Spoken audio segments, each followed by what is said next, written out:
Bonjour, bonjour chez vous, je suis Immaculée pour le compte de Immaculée Light Access sur YouTube. Donc si c'est votre première fois de me découvrir, n'hésitez pas, faites-vous abonner sur ma chaîne Immaculée Light Access. Il a en sigle ILA en anglais. Et voilà, nous parlons de tout, de la bonne humeur, on tient au respect et à la discipline et tout. En tout cas, on est une famille. Les vidéos que je suis en train de poster, je les poste spécialement pour mes frères et sœurs, pour mes frères africains et sœurs africaines parce que je les adore. J'adore ma peau, j'adore ma couleur, j'adore mon continent, j'adore les Africains, je les aime tellement. Alors si j'ai une information, je n'hésiterai pas à la partager donc avec toute la communauté africaine. Voilà, donc aujourd'hui j'ai prévu de parler, d'abord que mon Dieu vous bénisse. Hein. En tout cas, sans Jésus, nous ne sommes rien, sans Dieu, on ne va même pas exister. Donc c'est d'abord la priorité dans ma vie, c'est d'abord Dieu le Créateur. Voilà, merci. Bonne journée chez vous. Ah, voilà, c'est lundi. Lundi c'est full of energy. Lundi, c'est la bonne humeur. Lundi, c'est l'alpha. Lundi, c'est le chiffre 1. Lundi, c'est le commencement. Lundi, c'est tout ce qu'il y a du début. Voilà, je suis vraiment contente ce matin. Donc, je vais donc réitérer mon énergie ou ma bonne humeur, tout ce qu'il y a de positivité. Donc, je vous envoie ces vibrations hein, à vous qui me suivrez, à vous qui aurez la chance de regarder donc cette vidéo. Aujourd'hui, je suis devant vous pour vous parler de la rentrée scolaire aux États-Unis. Alors, je sais que dans d'autres États, beaucoup d'enfants ont déjà repris donc le chemin de l'école malgré la peur parce qu'on a eu encore quelques cas de coronade. On est toujours sous pandémie, donc ça fait un peu peur aux parents. On ne sait pas comment faire, que dire aux enfants et tout et tout. C'est presque la même scène de l'année passée qui continue parce qu'on est toujours sous pandémie. Ça pas encore, tant qu'on n'a pas encore de vaccin consistant ou un produit qui pourrait nous garantir à le futur. Il faut envoyer les enfants à l'école en leur disant non, voilà, il faut vous laver les mains. Ne parlez pas à vos enfants, à vos amis proches de vous. Ne parlez pas à vos professeurs sans avoir vos masques donc sur vous et tout et tout. Il faut continuer à leur parler parce que les enfants, ils sont enfants, le cerveau n'est pas encore très mûr. Il faut continuer à répéter cela comme ça, ils ne vont pas vous apporter des problèmes donc à la maison parce que le froid il va bientôt commencer, la météo commence à changer petit à petit malgré qu'il y a encore le soleil mais le soir on sait comment on sait sentir le froid, on sait quand l'été commence à nous laisser, comment la météo change. Donc, c'est ce que l'on est en train, on est en train de traverser en ce moment. Donc, voilà. Aujourd'hui, je suis devant vous pour vous parler de la rentrée scolaire des enfants. Moi, quand j'étais petite, comme je vous dis, je suis une fille de la cité. Mon papa est enseignant. Je ne sors pas d'une famille riche. Donc, nous n'avions pas beaucoup quand nous étions enfants. Parce que, spécialement moi, je sors d'une famille de 11 enfants, dont je suis la 8e. Donc, j'ai pas eu la chance d'avoir les fournitures scolaires achetées comme ça pour moi. Non, tout ce que je devais utiliser pour aller à l'école, c'est ce qui venait de mes grandes soeurs, de mes grands frères. Imaginez un peu être 8e de la famille. Donc, il y a 7 enfants devant moi.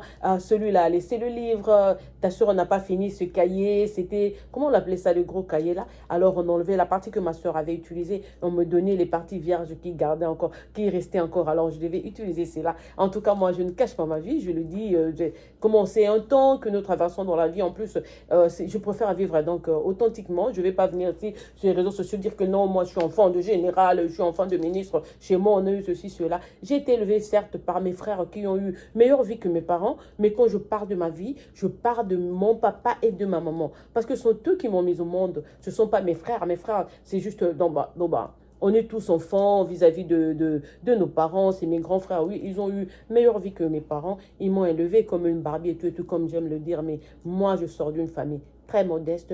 Ma maman ne travaillait pas. Mon papa était enseignant. Dans sa vie, d'abord, mon papa était infirmier. Ensuite, il a travaillé pour l'ONATRA. Après l'ONATRA, il s'est décidé de retourner sur le banc de l'école, prendre encore plus de formation pour devenir enseignant. Et jusqu'à aujourd'hui, il a 85 ans. Il était directeur d'école et tout. C'est ça le dernier titre qu'il a eu dans sa vie. Et les gens du Congo, ceux qui ont connu le régime Mobutu, vous savez comment les enseignants ont été négligés. D'ailleurs, jusqu'aujourd'hui au Congo, on n'honore pas l'éducation, on n'honore pas les enseignants, les professeurs. En tout cas, c'est un boulot vraiment, c'est un truc ou un titre bafoué. Aujourd'hui, les jeunes se demandent même, je vais aller faire la pédagogie, pourquoi? Pourquoi je vais aller faire les études pour devenir professeur et tout et tout? Parce qu'ils ont vu comment nos parents ont été maltraités, comment ceux qui sont là aujourd'hui souffrent.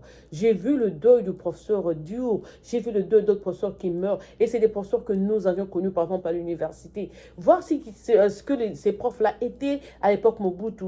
et les voir aujourd'hui, ça nous donne des larmes aux yeux. C'est étonnant comment la vie, c'est vraiment le recto verso, quoi, le revers de la main. Donc voilà, aujourd'hui, je vais vous parler de la rentrée des classes et des enfants parce que j'avais pas eu beaucoup. Alors dans ma tête, je me dis, en tout cas, tout ce que mes parents n'ont pas pu m'offrir, j'offrirai ça à mes enfants. Je prends mes enfants comme des vrais cadeaux du ciel. Je les traite spécialement. Alors, vivant aux États-Unis, je sais qu'il y a d'abord le racisme, il y a la concurrence à cause de la peau. Et en plus, là où nous habitons, les écoles que nos enfants fréquentent, il y a souvent pression. Il y a des écoles qui sont très racistes. Il y a des écoles où juste voir ton enfant qui a la peau noire, on dit déjà que c'est un idiot, c'est un bougre, son quotient intellectuel n'est pas très élevé ou n'est pas super balancé. Donc du coup, on stigmatise ton enfant à cause de la couleur de sa peau. Alors il y a des petits trucs comme ça qui comptent dans la vie des enfants. Si vous êtes parents vivant aux États-Unis, n'oubliez pas d'avoir toujours des conversations avec vos enfants. Il y a beaucoup de choses qui se passent dans des écoles, derrière le rideau.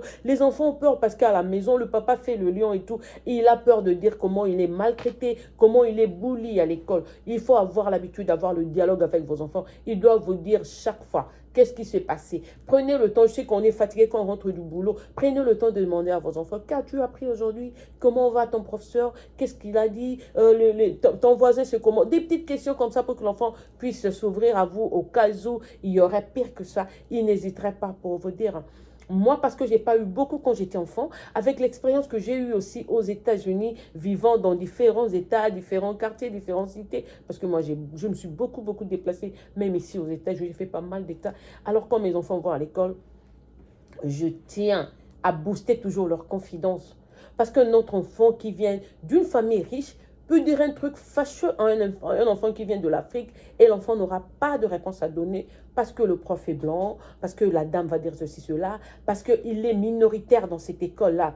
Alors quand l'enfant va à l'école, il y a beaucoup d'Africains, je dirais, qui disent « Ah non, mais la rentrée des classes, on va chez Walmart, on prend des petits trucs comme ça, on donne à l'enfant, la rentrée des classes, l'enfant va à l'école avec des chaussures de l'année passée, avec tout ce qu'il y a aux États-Unis, là, c'est pas cher pour quelqu'un qui travaille. » Qu'on ne vous dise pas que les chaussures, les fournitures scolaires sont chères. Non.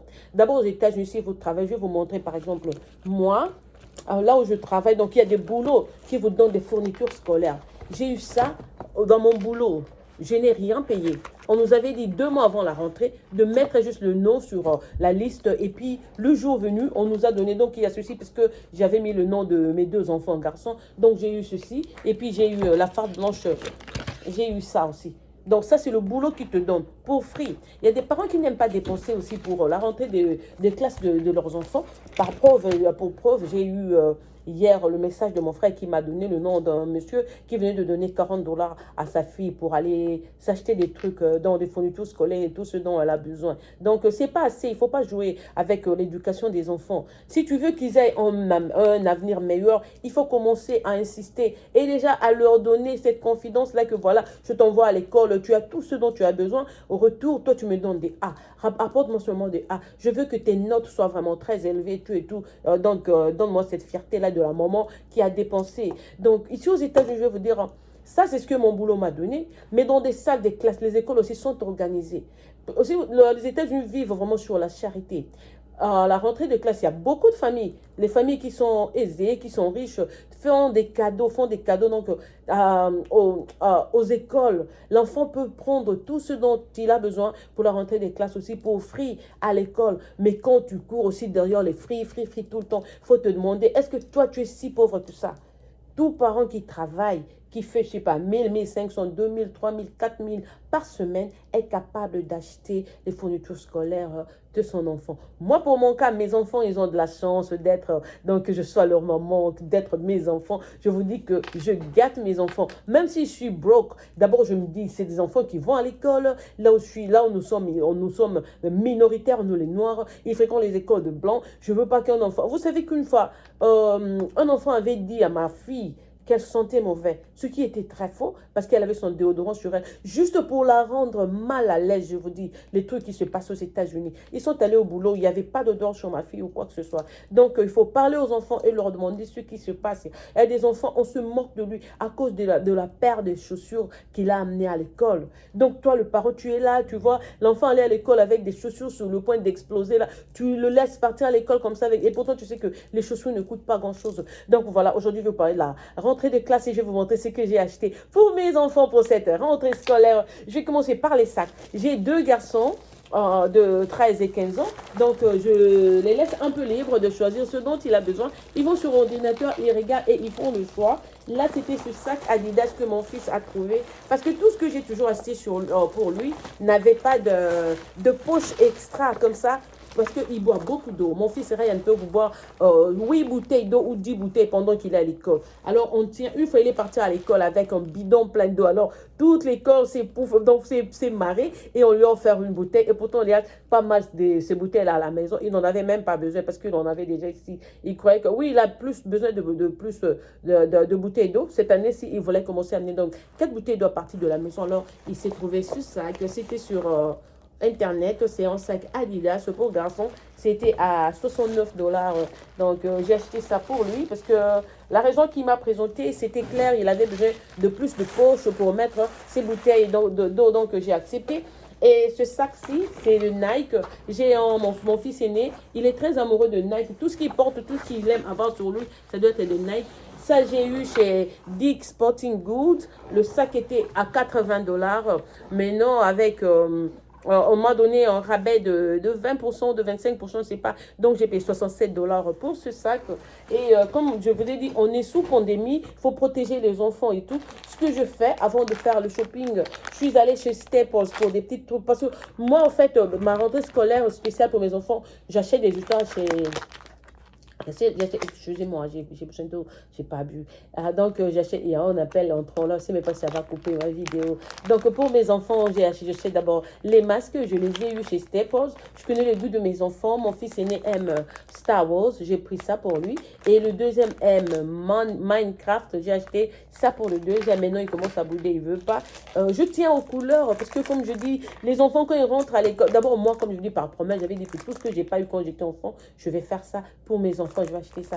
Alors, j'achète même selon les couleurs dont j'ai pris cette année-ci. J'ai pris le vert là, la couleur verte pour mon fils aîné. Et puis, le rouge et le bleu pour le deuxième. Voilà, j'ai acheté.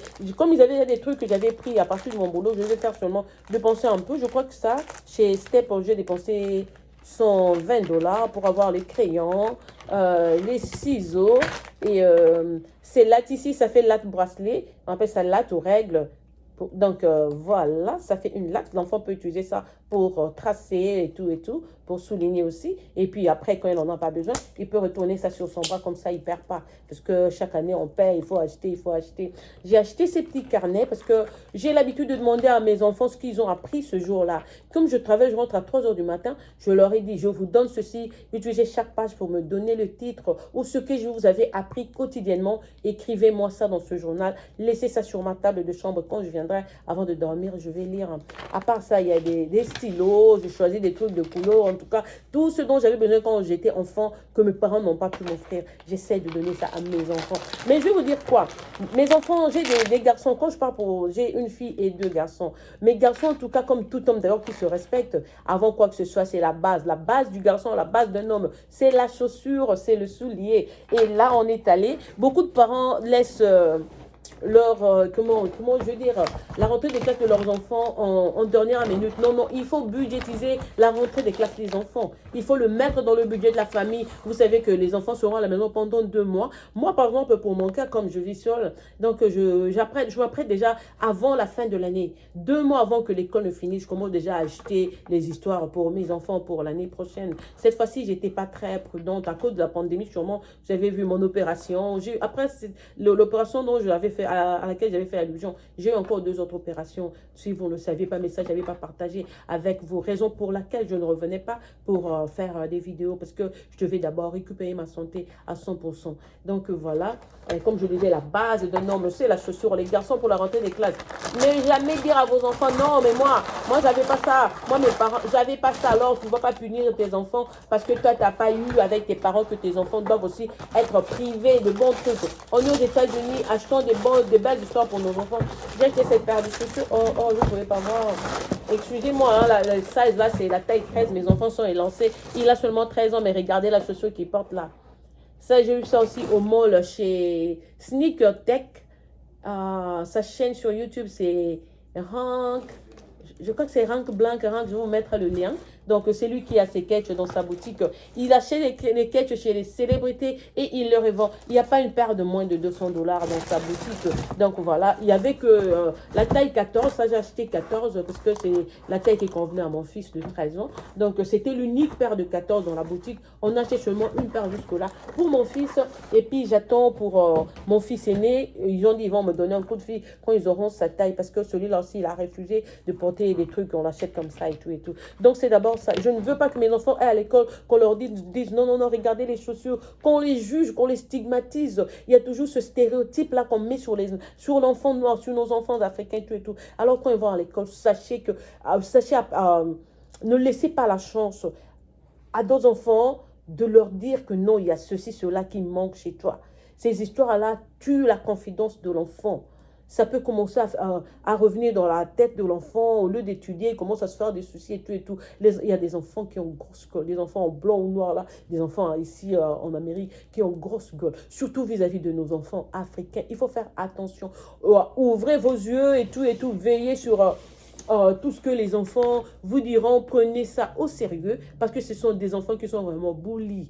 On a l'histoire de Kwame, un enfant ghanéen, du Ghana, donc, qui a été bully par un prof blanc que je connaissais, Mr. Smith. Je ne vais même pas cacher son nom. C'était Mr. Smith. Et il lui dit, oh, toi, tu n'es pas d'ici, tu es de l'Afrique et tout. Regarde ta peau, regarde-toi. Heureusement, Kwame était un petit très éveillé. Il est allé au bureau et il a reporté cela.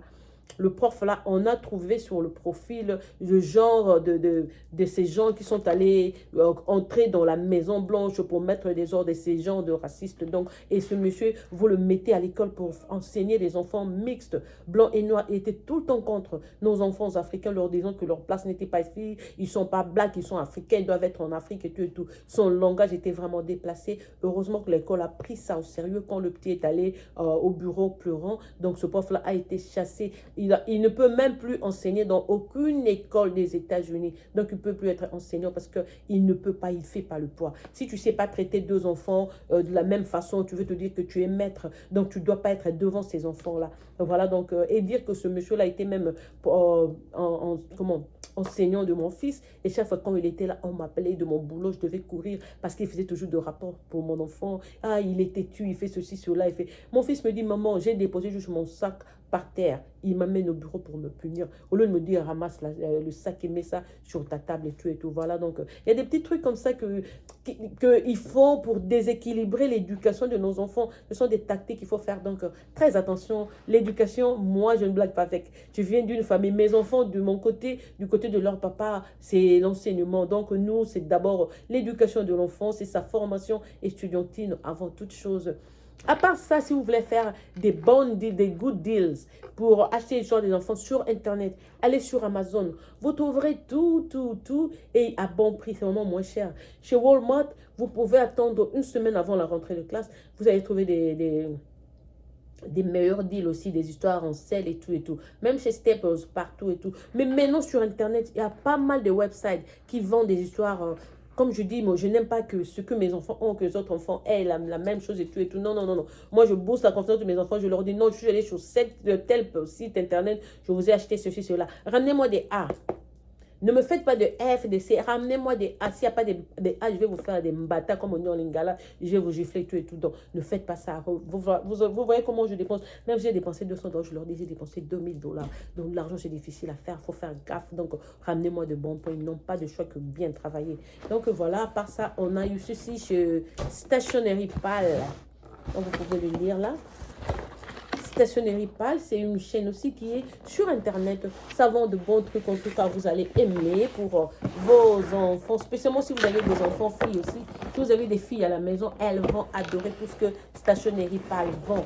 Ils font des trucs extraordinaires. Ça, c'est l'emballage de leur carton. Donc, ça vient comme ça, avec tout ce qu'il y a dedans. Et vous enlevez, ils mettent trop de confettis, hein. Sur le carton, pas mal de confettis. Si vous êtes fille, vous mettez des green, ça peut être différentes couleurs. Il y a beaucoup de confettis. C'est joli l'emballage et tout, mais est-ce qu'on a besoin de tout ceci? Ça, c'est juste des trucs extra que j'achète pour mes enfants. Ils ont des lockers, 2 fois de lockers. Il faut acheter des stickers pour mettre ça, pour personnaliser, comme ça l'enfant ne va pas se perdre. 2 fois même, on utilise des stickers sur les cahiers. Et ça, c'est d'autres pouches, des trousses pour stylo et tout. Tout ce que j'ai acheté. En tout cas, il y a pas mal de choses. C'est même pas pour montrer tout, like, Une à une, hein. C'est pas mal. Le carton est plein. C'est même lourd, celui-ci d'abord. Je remets ça. Je remets ça. Il y a des stylos, des couleurs et tout. C'est vraiment une bonne chaîne. Ça s'appelle Stationery Pal en français. Donc, Stationery Pal. Je ne sais pas s'ils sont en Asie ou où que ce soit. Non, j'ai appris qu'ils sont en Australie, en fait. Je crois qu'ils sont en Australie. Donc, en tout cas, félicitations, Stationery Pal. Juste votre emballage et tout. Quoi? Ça s'appelle quoi? Taille crayon, des stylos, des couleurs, des trucs à ligne et tout. Ils ont de beaux trucs. En tout cas, là, quand l'enfant arrive à l'école comme ça, les autres le demandent même. Parce que si le jour de la rentrée, on vous demande de montrer ce que vos parents ont acheté. Deux fois, le premier jour même, on vous demande de raconter ce que vous avez fait pendant l'été. Et puis, donc, on voit d'abord la joie sur le visage des enfants. J'entends beaucoup de parents dire à leurs enfants, ah non, moi, quand j'étais petit, moi, j'ai souffert des ce petit, là, ces enfants, non, non, non, non, non. Il faut faire attention. Le temps a changé.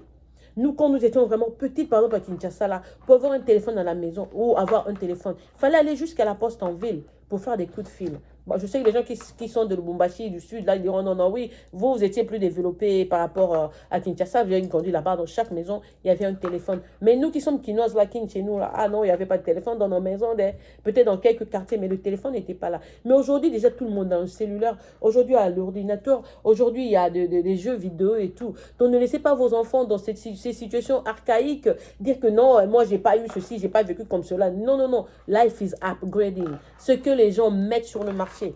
Faites des efforts, achetez ça aussi pour vos enfants, spécialement si ces enfants-là vivent ici. Quand vous n'achetez pas ça à vos enfants, ici, vous savez qu'ici, en classe aux États-Unis, on parle même des films. Mais combien de parents achètent des tickets pour que les enfants aillent dans des cinémas? Nous, on n'a pas cette habitude-là. Il y a quelques parents qui ont des abonnements parce que vous pouvez louer, vous pouvez mettre ça, j'ai HBO et tout, vous pouvez prendre Amazon Prime et tout, vous regardez à la télé chez vous. Parce qu'à l'école, on va parler de ça, ça fait partie de la culture. C'est une façon d'étudier aux États-Unis. Quand vous allez dire à quelqu'un, ah, elle aussi, elle fait qu'amener les enfants au cinéma et tout, c'est pas pour blaguer, c'est parce que je veux que mes enfants soient branchés. Je veux pas que mes enfants soient complexés parce qu'aux États-Unis, il y a une vérité qui est noire et une vérité qui est cachée. Alors, toi qui es venu t'installer ici, tu crois que c'est de la blague d'élever les enfants ici? Non, non, non, tu as privé ceci à tes enfants et puis ils sont en groupe là avec les garçons. Ils disent, ah, man, did you see PlayStation 5? Did you see that game that just came out? Et ton enfant là dans le noir, il sait même pas le nouveau game qui est sorti et tout. Il devient complexe, on lui demande même. Donc, il faut faire attention. Si tu as déjà eu la chance de quitter l'Afrique, tu viens ici, envoie tes enfants à l'école normalement. Achète. Moi, j'ai dit à tout le monde, la rentrée scolaire des enfants doit être budgétisée dans le programme de la maison. Si vous êtes marié, par exemple, vous travaillez avec votre mari, ou bien c'est lui qui est l'unique source, c'est lui qui rapporte l'argent à la maison, demandez-lui d'inclure donc la portion de la rentrée scolaire des enfants. Parce qu'il y a des fois où tu as la rentrée, mais voilà, tu as perdu ta soeur, ton ami, tu as envoyé l'argent. Il s'avère que tu sois fauché en cet instant-là. Et la rentrée est lundi. Comment feras-tu? Donc, ça doit être vraiment à part, ça doit être dans le budget. Et la maman doit être responsable de faire le back to school des enfants. Au moins que le papa soit, parce qu'il y a aussi des papas qui élèvent des enfants. Mon voisin ici est seul avec deux petits garçons. J'ai vu sa femme une fois venir déposer des petits trucs pour les enfants. La blanche, là, elle ne vient même pas. Le garçon est noir. Donc, ils se sont séparés. Elle a abandonné le garçon noir avec ses deux bébés, ses deux garçons métis. Ils ont 4 ans. Ils ont 4 ans. Tous les deux, oui, je les parle, ces jumeaux-là, qui habitent à côté de chez moi. Donc, mon voisin d'ici, c'est un homme seul avec 2 enfants. La maman ne veut pas avoir quoi que ce soit. Vous savez, les blanches racistes-là, c'est parce qu'elle était avec toi, vous êtes séparés. Elle te dit, go with your boys, just take your kids. Et le garçon ne sait pas travailler. Je le vois aller faire du sport et du matin à la nuit s'occuper de ses enfants. Donc, cela, il faut faire très attention. Même si toi, tu es un homme, tu es avec des enfants à la maison, la maman n'est pas là. Fais la rentrée scolaire de tes enfants en considérant tout ce que je vais dire, tout ce que je viens de dire. Il faut faire attention. N'envoie pas ton enfant à l'école avec des habits raggedy, des habits en lambeaux, comme s'il sortait du village et tout, comme s'il n'y avait pas des parents à la maison, des habits non nettoyés et tout, non. Moi-même, à la rentrée de classe, vous serez étonné, mais j'achète même des chewing-gums pour mes enfants. Je n'ai pas sorti ces cartons aussi. Ces chewing-gums-là, je les achète chez Sam's, un paquet de 50, parce que je ne veux pas qu'un autre enfant dise que non. Quand vous restez longtemps sans ouvrir la bouche, il y a chance qu'il y ait une mauvaise haleine quand vous allez parler. Alors, si un autre enfant vient vous parlant cet instant-là, ils sentent que vous sentez mauvais. Le mal, c'est qu'ils vont dire, il va donc confirmer que non, les noirs sentent mauvais. Moi, j'ai toujours lutté pour ces choses-là qui sont des stéréotypes. C'est pas vrai du tout. Il y a des blonds qui sentent aussi très mauvais, comme des chiens mouillés, parfois et tout et tout. Et ils disent que non, les noirs sentent comme des animaux, ceci, cela. Pas vrai. C'est pas qu'on nous a créés parce qu'on est noir, on dégage une odeur. Ou parce qu'il est blanc, il dégage une odeur. Non. C'est juste l'hygiène. Peut-être qu'on n'a pas mis du sérieux dans l'hygiène, comment je peux dire, buccale, hein? Buccale de la bouche, oui, oui. Ou sinon, donc il faut, les petites choses dans la vie, il ne faut pas les négliger. Parce qu'un jour, ça pourra vous rattraper. Et si vous êtes parent aujourd'hui, ne dites jamais à vos enfants, moi, quand j'étais enfant, je n'ai pas eu ceci, cela. Je ne vais pas t'offrir ceci, je ne vais pas t'offrir cela. Jésus est mort pour nous, pour que nous ayons une meilleure vie. Toi, tu as souffert pour que tes enfants aient une meilleure vie. C'est toujours des paths, c'est toujours des ways, c'est toujours des voies que l'on découvre, que l'on ouvre pour que ceux qui viennent après nous puissent avoir un avenir meilleur. C'est pour ça qu'aux États-Unis, on a vu de Martin Luther King qui ont donné leur vie. Martin, bon, je dis qui ont, je vais sur le pluriel parce qu'il n'y avait pas que lui. Il y a beaucoup, beaucoup de gens qui se sont sacrifiés pour que nous, les Noirs, aujourd'hui, vivons librement aux États-Unis. Faisons de même pour nos enfants. Si toi, tu as souffert quand tu étais venu ici, tu dois provide. Tu dois donner un avenir meilleur donc à tes enfants. Voilà pour la petite vidéo d'aujourd'hui. Je reviendrai demain avec une autre vidéo. On va parler de romance. Demain, on parle de romance, l'homme et la femme. Parce que je suis tombée sur une vidéo comme ça sur Internet qui m'a tellement plu. J'ai dit, je vais partager ça avec vous. Je sais que je rentre du boulot à 3 h du matin. Je serai peut-être fatiguée, mais je vous promets que je ferai de mon mieux pour vous faire cette vidéo. Ça sera peut-être de 10 minutes en tout cas. Demain, on part sur la romance. Après, demain, on va parler sur une maladie qui est en train de décimer la population à Kinshasa, pas forcément les tuer, mais je veux dire, ça rend les gens aveugles et personne n'a l'information, personne ne parle de ça. Petit à petit, comme je vous dis, j'aime partager l'information que j'ai. C'est pas seulement, je dis que ça touche les gens à Kinshasa, mais je sais qu'en Afrique partout, il y a des gens qui en ont aussi et je vais partager cette information donc avec vous. Voilà, c'était votre soeur Immaculée Light Access qui vous aime, vos chouchous et vous apprivoise à outrance. Je vous souhaite excellente journée. Soyons de bonne humeur toujours. Essayons d'aimer, de donner ce que l'on a, le peu qu'on a. Partageons et donnons l'amour à ceux qui nous aiment. Même à ceux qui nous aiment pas, dites-leur je vous aime de loin et tout et tout et tout. Ils vont comprendre. Et voilà, souhaitons la bonne vie à tout le monde. C'était votre soeur qui vous aime, vos chouchous et vous apprivoise à outrance. Excellente journée. C'est vous. Au revoir.